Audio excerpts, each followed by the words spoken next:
सुब्बैया रंग बिरंगी मुर्गियों को एक तरफ एक टोकरी और दूसरी तरफ एक और टोकरी में रखता था। उन मुर्गियों को सारा गांव घुमाकर उन सबको बेचकर पैसे लेकर वो खुशी खुशी घर लौटता है। सुनो करके उसकी पत्नी सुब्बम्मा को पुकारता है सुब्बैया। हाँ जी, आप आ गए। सारी मुर्गियों को बेच दिया आपने, ऐसे कहती है सुब्बम्मा। अरे हाँ हाँ, दुगने दाम को बेच दिया मैंने, ऐसे खुशी में कहता है सुब्बैया। हाँ हाँ, उस मुर्गी को अंडे देने के लिए 2 महीने इंतजार करना पड़ेगा अब। हाँ, बात तो सही है। उन सब मुर्गियों में से एक गुलाब रंग की मुर्गी को अपने हाथ में लेकर, हाँ, ये मुर्गी तो हर 2 महीनों में एक बार ही अंडे देता है। काश ये साल भर हर महीने ऐसे अंडे देता, हम इससे बहुत ज्यादा पैसे कमा लेते। ये कहकर उस मुर्गी को वही जमीन पे छोड़ देता है सुब्बैया। चलो छोड़ो जी, इसी मुर्गी की वजह से तो हम कुछ तो भी कमा पा रहे हैं, अब उसी से काम चलाना होगा। अब चलो, खाने का वक्त हो गया, खाने आ जाइए आप। उस रात के 12 बजने के बाद सुब्बैया धीरे से नींद में जागकर अपनी आंखें खोलता है। उसके बगल में मौजूद सुब्बम्मा गहरी नींद में थी। इसी को मौका मानकर सुब्बैया धीरे से एक चाकू को लेकर बाहर जाता है। बाहर टोकरी के नीचे मौजूद उस गुलाब रंग की मुर्गी को वो बाहर निकालता है और उस मुर्गी से सुब्बैया ऐसे बात करता है। हर महीना अगर तू अंडा देगी तो तेरा कुछ जाएगा क्या? या फिर तुझे इस बात की घमंड है कि तू एक ही है जो रंग बिरंगे अंडे देती है? आज मैं तेरा घमंड उतार दूंगा। तो क्या कि तुम हर महीना अंडे नहीं देती हो, सारे अंडे तो तुम्हारे ही पेट में है ना।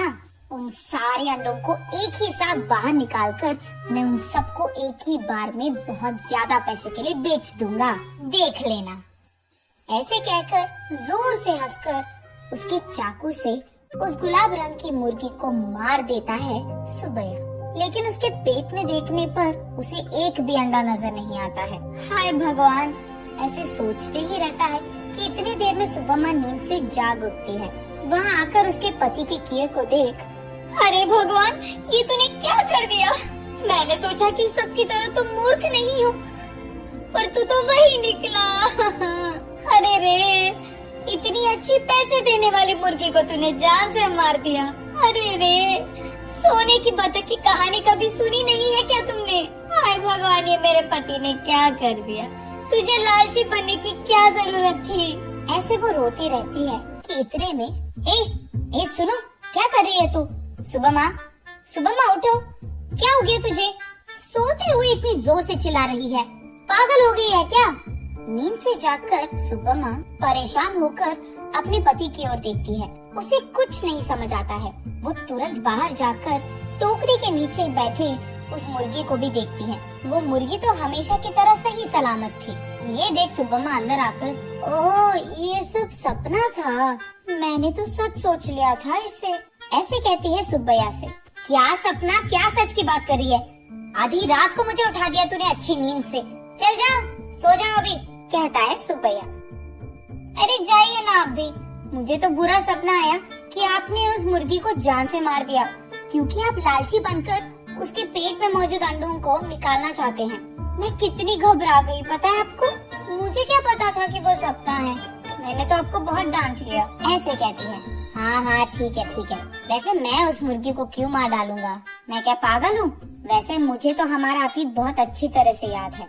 आज अगर हमें चैन की नींद मिल रही है तो वो उस गुलाब रंग की मुर्गी के वजह से ही है, उसको मैं क्यों मार डालूंगा? चलो सो जाओ अभी, तुम और तुम्हारे सपने। ऐसे कहकर सुब्बैया सो जाता है। लेकिन सुब्बम्मा वही बैठकर अतीत में चले जाती है। एक समय में सुब्बम्मा और सुब्बैया दोनों मुर्गियों का व्यापार करते थे। सुब्बम्मा कुछ मुर्गियों को अपने घर के पास ही रखती थी।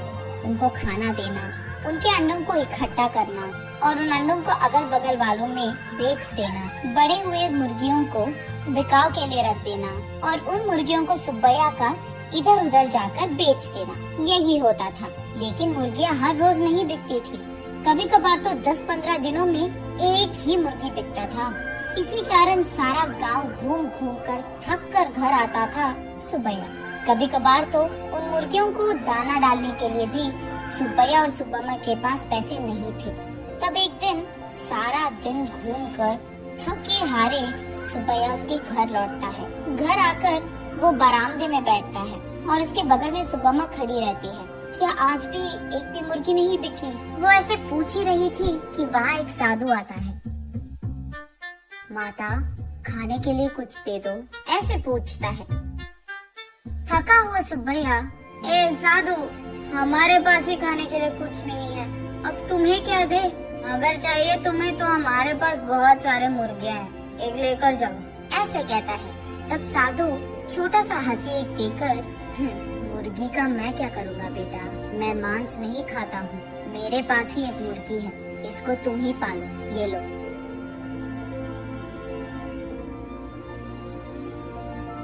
ये कहकर उनके हाथ में मौजूद एक गुलाब रंग की मुर्गी को उसके हाथ में देता है। मुड़कर देखने से पहले ही वो साधु वहाँ से गायब हो जाता है। सुब्बैया तब उस गुलाब रंग की मुर्गी को देख, इस तरह की मुर्गियाँ भी मौजूद है क्या? अगर इसी रंग